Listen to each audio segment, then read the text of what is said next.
अस्सलाम वालेकुम। Welcome to the rising stars. मैं आपका होस्ट हसाम अली और आज हमारे साथ बहुत ही स्पेशल गेस्ट मौजूद हैं, जनाब यूसुफ अहमद साहब। तो यूसुफ अहमद साहब कैसे हैं आप? अल्हम्दुलिल्लाह। आप कैसे हैं? बिल्कुल ठीक। यूसुफ अहमद साहब थोड़ा सा मुझे अपना इंट्रो दें।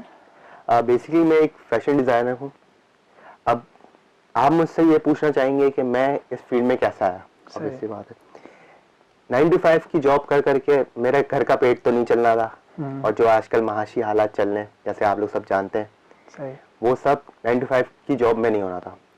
तो हर बंदे को, मैं तो ये, जैसे पर्सनली मैंने ये करा, मैं हर बंदे को यही चाहूँगा कि अपने आप को पुश करे, अपने कंफर्ट जोन से निकले, 9 to 5 की जॉब से निकले, एक अपना बिजनेस खोले, चाहे वो फैशन डिजाइनिंग का हो या फिर एक छोटा सा ठेला क्यों ना हो। सही। उससे अपने आप को पुश करे, अपने आप को मतलब कि कंफर्ट जोन से निकाल के कुछ यूनिक ट्राई करे। तो जैसे कि आपने देखा है कि आज मैं यहाँ पे हूँ तो मेरी जगह कोई और भी बढ़ सकता है। अच्छा, तो यूसुफ मेरा पहला सवाल ये है आपसे कि मतलब इस बिज़नेस में आने का इरादा आपका कैसे बना? मतलब कोई फैमिली सपोर्ट की वजह से या कोई बैकग्राउंड ऐसा था? मतलब कैसे सोचा इसमें आने का? नहीं नहीं, मैं आपको बताऊंगा, जैसे कि हर पाकिस्तानी एक अपना करियर का स्टार्ट एक 9 to 5 जॉब से करता है। सही। मैं भी 9 to 5 एक जॉब कर रहा था, एक कंपनी में, उसका नाम नहीं लूँगा। तो जब कोरोना आया 2019 में, तो आधे पाकिस्तान या आधी पूरी दुनिया की तरह मैं भी अपनी जॉब खो चुका था। सही। तो उस वक्त मेरे पास घर पे बैठ के मायूस रहना एक ऑप्शन था और एक घर में ही बैठ के कुछ नया ट्राई करने का ऑप्शन था। तो मैंने एक नया ट्राई करने का ऑप्शन ट्राई किया। मैंने अपनी वाइफ की सपोर्ट के साथ अपने साथ के कस्टम कपड़े डिज़ाइन करने का एक बिजनेस, एक इंस्टाग्राम पेज खोला, क्योंकि आपको पता है कि एक सोशल मीडिया इतना पावरफुल होता है कि आपको कहीं से भी कहीं पहुंचा देता है। और जैसे कि आप देखें, आज मैं आप लोग के साथ बैठा हूँ, तो एक आम आदमी से एक वेल नोन पर्सनैलिटी बनने तक मेरा ये था कि मैंने घर से स्टार्ट किया। मैंने लोगों से कस्टम ऑर्डर्स पिक करना स्टार्ट किया, क्योंकि उस वक्त लोग घरों में शादियां कर रहे थे, घरों में शादियां, घरों में इवेंट हो रहे थे।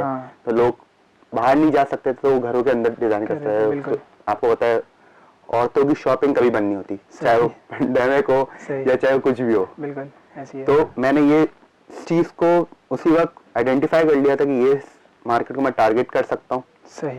और जैसे कि मैंने घर में ही अपनी वाइफ की मदद के साथ कस्टम कपड़े और डिजाइनिंग सूट्स, शादी के सारे कपड़े, मतलब कह सकता हूँ कि आपकी वाइफ का पूरा हाथ है। हाँ, क्योंकि हर मर्द के कामयाबी के लिए और एक नाकामी के लिए ऑब्वियसली, तो मैं अपनी वाइफ को, अपनी फैमिली को सपोर्ट, मतलब क्या कहते हैं, ये एजाज कह लें या फिर बिल्कुल एजाज ही कह लें इसको। अच्छा यूसुफ, अगर मैं बात करूं अपनी न्यू जनरेशन के बारे में, क्योंकि हमारी जो न्यू जनरेशन आ रही है बहुत ही एडवांस है, एक तो सही है, अगर ये इस फील्ड में जाती है तो मतलब आप क्या समझते हो कि मतलब ये इन हो सकते हैं? क्योंकि पाकिस्तान के हालात आपको पहले ही पता है कैसे हैं। देखें, जैसा आपने, आपके सवाल में आपका जवाब है, क्योंकि न्यू जनरेशन हमसे ज़्यादा एडवांस है। बिल्कुल।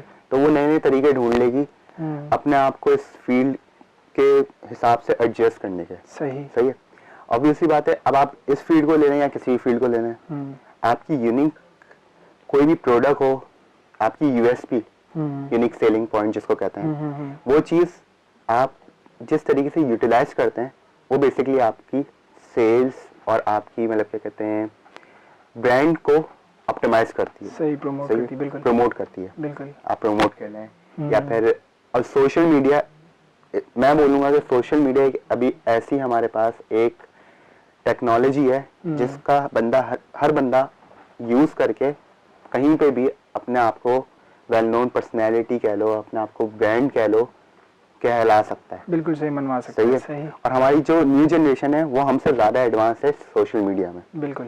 तो सोशल मीडिया के थ्रू, चाहे वो ये हो फैशन डिज़ाइनिंग जो प्रोडक्ट हो, चाहे वो आप कह लो कोई फूड का प्रोडक्ट हो, जैसे आप देख सकते हैं कि बहुत सारे अभी स्ट्रीट फूड अभी तो खुल गए हैं। हाँ, बहुत सारे खुल गए हैं। घर पे बैठे हुए लोग होम शेफ बने हुए थे, तो उसके थ्रू लोग के घर पे डिलीवरी हुई थी। सही। तो वही चीज़ मेरे माइंड में भी मतलब क्लिक करी कि जब वो खाने की डिलीवरी कर सकते हैं तो ऑब्वियसली मैं कपड़े की क्यों नहीं कर सकता। बिल्कुल सही कह रहे हैं। अच्छा यूसुफ, मुझे ये बताएंगे, जब ड्रेस वगैरह डिज़ाइन कर रहे होते हैं आप अपनी कलेक्शंस वगैरह, तो मतलब किसी से इंस्पिरेशंस लेते हैं या आप किसी से इंस्पायर वगैरह हैं, या खुद की आपकी वो होती है क्रिएटिविटी, या किसी डिज़ाइनर कोई फेवरेट हो आपका? जैसे नहीं, ऐसा एज सच मेरे पास कोई फेवरेट डिज़ाइनर, कोई मेरा भी आइडियल तो नहीं है, बट मेरी जो इंस्पिरेशन होती है वो, मतलब के जो मेरे क्लाइंट्स होते हैं वही होते हैं। एक तरीके से एक क्लाइंट है, फॉर एग्जांपल उसको एक चीज उसके माइंड में है, तो मैं हूँ जो उसको उसके कपड़े पे वो चीज पोर्ट्रे करके दूंगा। सही है। अब बहुत से डिजाइनर होते हैं, उनके अपने डिजाइन होते हैं, लोग उससे इंस्पायर होके या उसको कॉपी करते हैं। मैं चाहता हूँ कि जो बंदा चाहता है वो उसको ओन करे, उसको मतलब क्या कहते हैं, एक फिजिकल फॉर्म में उसके पास मतलब जो अपने अंदर से आ सकते हैं वो सबसे बेस्ट होता है। हाँ, कह सकते हैं, यही कह सकते हैं। सही। कि जो रियल है वो आपके पास है। सही। बस आपकी इंस्पिरेशन क्लियर होनी चाहिए, मुझे समझ आनी चाहिए। जब मुझे वो समझ आ गई वो आपके पास होगी। मैं इतना बस। अच्छा यूसुफ, कुछ कस्टमर्स ऐसे हैं जो आपके पास आते हैं, मतलब उनको बिल्कुल नो हाउ नहीं होती ना कि मतलब किस किस तरह के डिज़ाइंस पहनने चाहिए, किस तरह के नहीं। कुछ बहुत ज़्यादा गर्ल्स जो कहती हैं कि हमें हैवी काम पसंद है या लाइट काम पसंद है, तो आप क्या प्रेफर करते हो, मतलब कि जिनको बिल्कुल नो हाउ नहीं है ना? अब मैं इस पर यही बोल सकता हूँ कि मैं कस्टमर की ख्वाहिश नहीं मार सकता। अब कोई कस्टमर है उसको बहुत ही हैवी काम पसंद है, बट उसका जो कलर स्कीम है, जो मतलब कलर स्कीम कह लें कि जो उसका ड्रेस का कपड़ा है, जैसे रेड पे व्हाट इफ वो ब्लू लगवाना चाहिए, तो मेरे लिए बहुत ऑकवर्ड है, क्योंकि मैं प्रेफर नहीं करूँगा। मैं उसके सामने अपना पॉइंट ऑफ व्यू रख सकता हूँ, बट इंडियन कस्टमर बोलता है कि मुझे ये चीज़ चाहिए, तो जैसे मेरा काम है कि मैं कस्टम करके देता हूँ, क्योंकि बहुत से लोग रेडीमेड करते हैं, वो रेडीमेड में वो बात नहीं आती। अब कस्टम में वो एक बंदे की ख्वाहिश है, तो मैं उस बंदे की ख्वाहिश को नहीं मारूंगा। मैं बोलूंगा जी आपको ये पसंद है, बोलते हैं मैं उनके ओपिनियन, उनके डिजाइन को रिस्पेक्ट करता हूँ। सही, ये तो बहुत अच्छी बात है। अच्छा यूसुफ, अगर बात करूँ कि शादी के ड्रेस की और वलीमे के ड्रेस की, तो मतलब कौन सा ज़्यादा तुम्हारी नज़र में हैवी होना चाहिए? क्योंकि अपोजिट ही होता है यहाँ पर, तो वलीमे के ज़्यादा हैवी हो जाते हैं और शादी के इतने नहीं हो पाते, तो तुम्हारी नज़र में क्या ज़्यादा बेहतर है? अब जहाँ तक बात है जनरेशन की, वो चेंज हो चुकी है। सही है, बिल्कुल। अब लोग ये नहीं देखते कौन सा हैवी है, कौन सा हैवी है, कौन सा लाइट है, लोग देखते हैं कौन सा डिसेंट है, कौन सा सूट कर रहा है। अब वो डिपेंड करता है कि आप किस ओकेजन पे पहनना चाह रहे हो।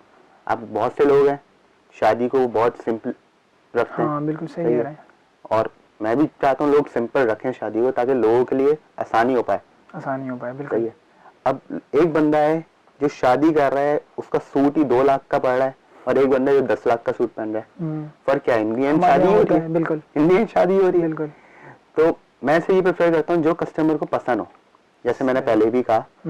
बट जैसे जनरेशन चेंज होती जा रही है, वो क्वांटिटी नहीं देखती, वो सब ये देख रही है कि मेरे पे क्या सूट कर रहा है। सही है। और मैं जहाँ तक बोलता हूँ, जहाँ तक अभी की नई जनरेशन, उनको सिंपल चीजें ही ज्यादा पसंद आती हैं। बिल्कुल सही है, डिसेंट सी एज कम्पेयर टू बिल्कुल। वो हमारे पूरे पुराने दादा अम्मा का होता था कि वो जाते थे, स्पेशली ये देखने जाते थे कि दुल्हन का ड्रेस कितना भरा हुआ है, तो उसकी बैकग्राउंड का पता चलेगा, बना हुआ है लोगों का। बिल्कुल सही कह रहे हैं। बैकग्राउंड का पता चलेगा कि जितना हैवी ड्रेस होगा उतनी अच्छी उनकी फैमिली होगी, मालदार फैमिली होगी, जैसे कह लें। बिल्कुल। तो वो ट्रेंड खत्म हो चुका है। सही है। अब जितने जो मतलब के मैं जहाँ तक मेरे गैदरिंग है, वेल नोन अगर कोई पर्सन है, तो वो सिंपल की तरफ जाते हैं। सही। और वो जो पुराने टिपिकल जो लोग उस चीज से निकलना ही चाहते हैं, वो इसी चीज पर आ जाते हैं कि मुझे मैं किसी को टारगेट नहीं कर रहा, मैं सिर्फ एक जनरेशन गैप बात कर रहे हैं। हाँ, एक जनरेशन गैप भी होता है ना, एक जनरेशन जैसे हमारे दादा अम्माओं का हो गया कि उनको सोना चाहिए तो बहुत ही भरा हुआ चाहिए। अब वही सोना आपको इतनी कैरेट का आपको सिंपल डिजाइन नहीं मिल जाता है, तो बस वो सेम थिंग है। Thank you very much Yusuf, अपना टाइम अपने कीमती वक्त में से हमारे लिए वक्त निकालने के लिए। और जाते जाते कोई न्यू जनरेशन के लिए मैसेज अगर कन्वे करना चाहें? बस मैं यही कहना चाहूँगा सबके लिए कि अभी जो आने वाली जनरेशन है उनके लिए कि कोई बंदा हो 9 to 5 जॉब से कोई लीडर, कोई एंटरप्रेन्योर नहीं बनता। सही है। रिस्क लो, बाहर निकलो, अपनी किसी गुलामी से अच्छा है अपना ठेला। मैं सिर्फ ये बोलूँगा। सही, बिल्कुल सही कह रहे हैं। तो अपना बेशक ठेला लगा लो, लेकिन अपना हो। सही, बस।